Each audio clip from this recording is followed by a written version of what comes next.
Olá pessoal, eu sou o Guilherme. Eu vou apresentar o trabalho do Grupo 8. O tema escolhido foi o necrochorume. E para falar do necrochorume, a gente fala rapidamente sobre o chorume. O chorume é o resultado dos processos de decomposição das matérias orgânicas na forma líquida. Como característica, ele tem uma textura viscosa, o pH ácido e o odor muito forte e desagradável. Eu encontrei o dado que, segundo a OMS, 1 litro de chorume pode equivaler a 100 litros de esgoto doméstico. E, além disso, de acordo com o movimento Bahia Viva, todo ano são despejados cerca de 1 bilhão de litros de chorume na Baía de Guanabara. Isso é bastante coisa, a gente vê que é um tema que está mais próximo do que a gente pode imaginar. O chorume tem diversas formas, né, diversos tipos que ele vai ocorrer, mas o selecionado pelo grupo foi o necrochorume. As características dele são as mesmas do chorume, contudo, ele está vindo de uma matéria morta, de uma matéria orgânica morta, de um cadáver, chame como quiser.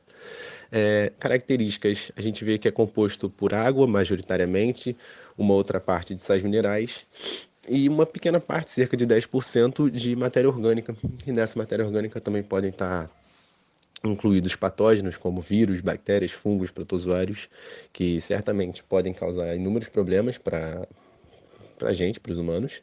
E, além disso, a gente pode encontrar junto desse necrochorume metais pesados, que podem ser provenientes dos caixões, né, do material dos caixões que estavam, é, resíduos hospitalares, às vezes havia alguma substância, alguma coisa que estava ainda no corpo que não saiu e vai apresentar no necrochorume, ou mesmo álcools e aldeídos, né, que são os resíduos de embalsamento do corpo, né. As formas de embalsamento podem envolver álcools como o metanol e aldeídos como o formaldeído podem estar presentes na hora de embalsar o corpo.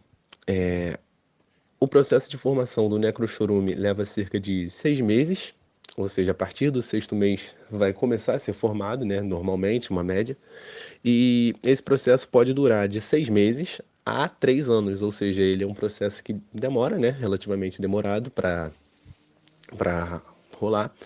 E estima-se que para cada 1 quilo de matéria morta, de matéria orgânica morta, são produzidos 600 ml de necrochorume. Então, num corpo, né, a gente pode ter uma média de que para um corpo humano morto são produzidos de 30 a 40 litros de necrochorume, dependendo, né? Os processos que formam o necrochorume se dão pela autólise. A autólise nada mais é do que a quebra das células do corpo, feitas pelo próprio corpo, com enzimas do corpo, e a putrefação. A putrefação decorre da decomposição dos tecidos por meio dos micro-organismos. E essa é a parte mais perigosa, né? Mais nociva da formação do necrochorume. Nessa parte vão ser liberados gases como o gás sulfídrico, dióxido de carbono, metano, amônia, fosfina, gases esses que são nocivos para os seres humanos e, além disso, substâncias como a cadaverina e como a putricina são muito, muito, muito nocivas, muito tóxicas aos seres humanos e pode causar um mal tremendo para o meio ambiente. Enfim, essa é a formação do necrochorume. E quando começou a ser um problema?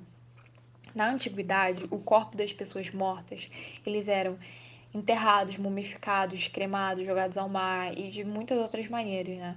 A partir do século XVII, principalmente por conta do domínio da religião cristã no Ocidente, que passou a ser adotado mais comumente o enterro.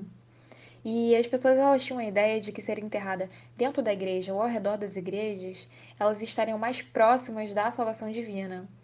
Só que esse comportamento ele passou a ser muito criticado por conta dos odores gerados da decomposição. As pessoas elas associavam que os gases liberados, que essa insalubridade liberada, ela contaminavam as pessoas com a mesma doença que veio a matar o indivíduo enterrado.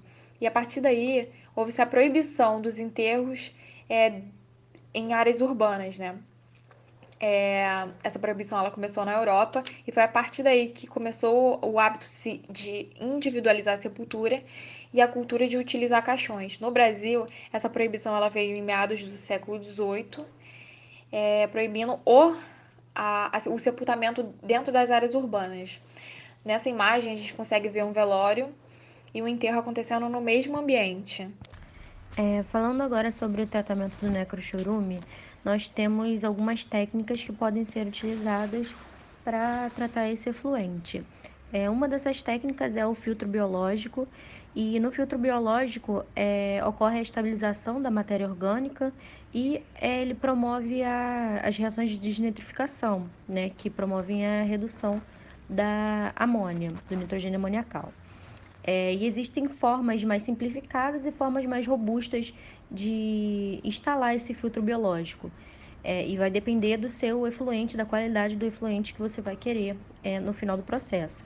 Então, você pode ter um filtro simplificado, como o da direita, que é feito de carvão, areia grossa, brita e areia fina, ou o filtro da esquerda, que é um filtro mais robusto, é um filtro de fluxo ascendente, com aeração, e ele vai promover maiores reações para a degradação desse efluente.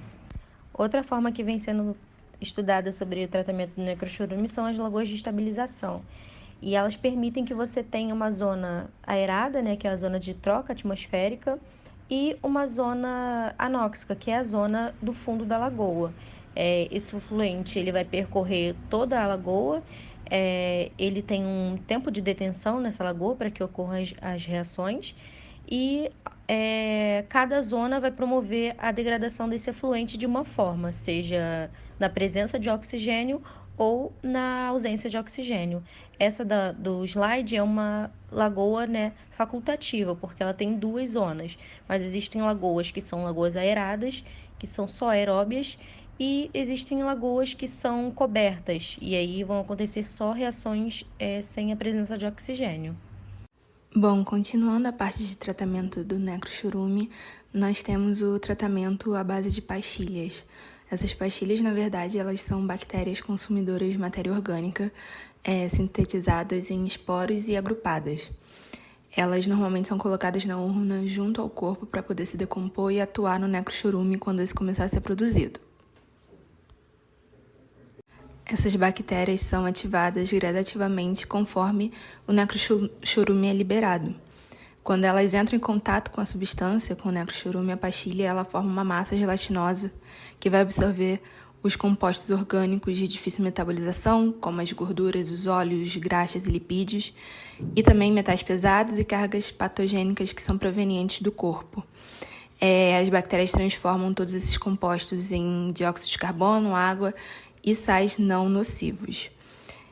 Quando toda a matéria orgânica ela for degradada, essa solução gelatinosa ela passa a se desidratar e fica em formato de uma pequena esfera cristalizada. Outra técnica utilizada é o uso da manta absorvente. A manta ela é feita à base de um polímero impermeável que suporta temperaturas entre menos 30 graus a 115 graus e também tem uma durabilidade bem alta, de aproximadamente 200 anos. Ela é resistente e permeável, e ela também, como as pastilhas, é posicionada no fundo da urna para poder evitar o vazamento do necrochorume. Nessa manta vai ter uma camada de celulose em pó, que quando entrar em contato com o necrochorume, ela vai se transformar num gel que vai reter o líquido e impedir que ele escape.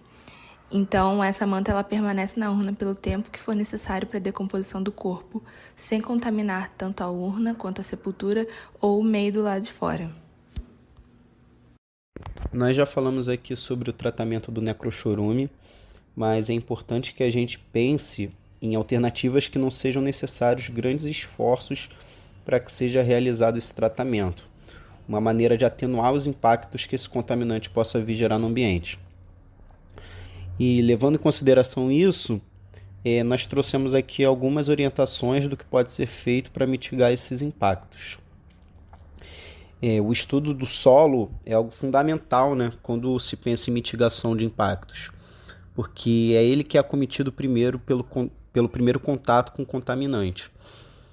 A depender do tipo de solo, o passivo ambiental pode causar mais ou menos danos.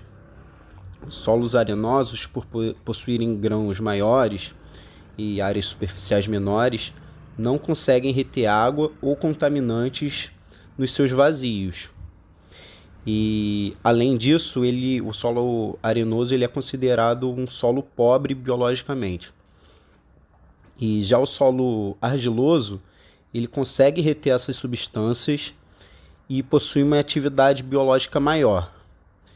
E o que isso impacta? Essas características, elas implicam um tempo maior de percolação do contaminante até, por exemplo, na chegada de um aquífero. Além disso, quanto maior o tempo de percolação, também maior é o tempo disponível para que reações que promovem a degradação biológica desse contaminante, elas aconteçam. Principalmente porque nas camadas mais superficiais do solo existe ar. E por isso existe uma concentração maior dos micro-organismos aeróbicos. E esses micro-organismos eles consomem o necrochorume com maior eficiência do que em condições anaeróbicas. E outro modo de atenuação que a gente pode ressaltar aqui é realizar o plantio de espécies de plantas que possuem sistema radicular profundo, porque essas plantas elas são capazes de retirar os vírus e as bactérias do solo e consomem parte da carga orgânica proveniente do necrochorume, utilizando esses compostos nos processos de obtenção de nutrientes. E além disso, né, já associado com essa questão que eu citei antes, sobre o estudo dos solos, o sistema radicular das árvores, eles também reduzem a velocidade de percolação. E isso também ajuda no processo de depuração do contaminante. Bom, uma das técnicas de mitigação é a cremação. A cremação pega o corpo, né, coloca uma câmara que chega a superar 650 graus Celsius, ou seja, utiliza muito combustível também nessa cremação. Nos Estados Unidos, que é muito feita essa cremação interna, eles até colocam um filtro para interromper a passagem de óxido nitroso, material particulado e reduzir os metais jogados na atmosfera. Mas ainda não tem um filtro para CO2, ou seja, emite muito CO2 para a atmosfera ainda, né? Além disso, também tem a cremação feita por outras culturas, por outras religiões, enfim, que fazem a cremação em céu aberto, usando muita madeira. Então, como fica vários dias essa cremação da pessoa, por questão de ritual e tudo mais, utiliza-se muita madeira, né? Fica muito tempo. Como não tem a possibilidade de aplicar um filtro, como fica ao ar livre, então fica liberando muito gás, né? Muito CO2, muitos metais, material particulado para a atmosfera. Uma outra técnica que surgiu na Suécia em 2008 é o congelamento a seco. O congelamento a seco, ele pega o corpo congelado a mais ou menos 18 graus Celsius negativos, é inserido em um caixão especial, o corpo, junto do caixão, é mergulhado em nitrogênio líquido que está em mais ou menos 196 graus negativos, graus Celsius negativos, tá? Depois é retirado, botado numa bandeja vibratória, fazendo uma leve vibração, como o corpo está congelado, vai se tornar pó. Esse pó, depois, é passado para um indutor magnético para ser retirado os metais, tá? Aí vai ficar cerca de 25 a 30 quilos de pó, que serão inseridos em caixões menores de amido de batata ou amido de milho, certo? E enterrados superficialmente. E a partir de 6 a 12 meses, sofrendo essa transformação, se tornará um composto, né? Que vai ter bastante nutrientes. Como podem ver no slide, dá até para se plantar árvores ou, né, outras plantas que vão consumir esses nutrientes. Bom, gente, sobre a legislação, né, o primeiro projeto de lei que institui, né, diretamente essa temática da contaminação é a PL 7380 de 2017, que dispõe sobre medidas para evitar a contaminação pelo necrochorume nos sepultamentos realizados em cemitério no território nacional. Essa PL, né, foi institucionada, né, devido ao sepultamento de corpos em cemitérios, que é um tema que envolve questões diversas áreas e principalmente do meio ambiente, pois implica na contaminação dos solos, nas águas, bem como também do ar pelos efluentes gasosos. E também acaba sendo direcionada à saúde humana, né, porque pela possibilidade do necrochorume transportar elementos químicos, bactérias e vírus que possam causar doenças a quem capta essas águas ajussantes dos cemitérios. Como se sabe, as resoluções 001 de 86 e 237 de 97 do Conselho Nacional do Meio Ambiente, CONAMA, né, definem os empreendimentos e atividades sujeitos a processo administrativo de licenciamento ambiental. Tem como a gente falar de legislação e não tocar nessa temática de licenciamento. Nessa atribuição da CONAMA, né, foi conferida pela Lei 6938 de 81, que estruturou tanto a política quanto o Sistema Nacional do Meio Ambiente. E disciplinou também o tema de licenciamento ambiental de forma genérica no artigo 10º, né, que esse artigo cita o órgão estadual, né, como principal responsável pelo licenciamento ambiental de atividades e estabelecimentos impactantes. Atrelado a isso, né, uma situação ideal seria que todos os cemitérios tivessem drenos e filtros biológicos, né, que pudessem recolher, tratar e encaminhar esse necrochorume, né, até um estágio em que ele se mostrasse inofensivo ao meio ambiente e à saúde humana. Só que essa PL, né, não prevê essa condição. Mas na prática já ocorre em alguns lugares, né, como no cemitério Parque São Pedro, que se localiza em Curitiba. Foi inaugurado em 96 e ele segue todas as normas ambientais, tem certificações ISO 14001 e se torna referência quanto à proteção ambiental. Assim, né, em vista das disposições da Lei 6938 de 81 e das resoluções do CONAMA, todos os estados e alguns municípios brasileiros vêm se estruturando desde a época de 1980, né, para o processo de licenciamento ambiental e de outros empreendimentos e atividades ambientalmente impactantes. Bom, encerramos aqui a nossa apresentação. Aqui estão as nossas referências e agradecemos muito pela atenção. Olá pessoal, eu sou o Guilherme, eu vou apresentar o trabalho do Grupo 8, o tema escolhido foi o necrochorume.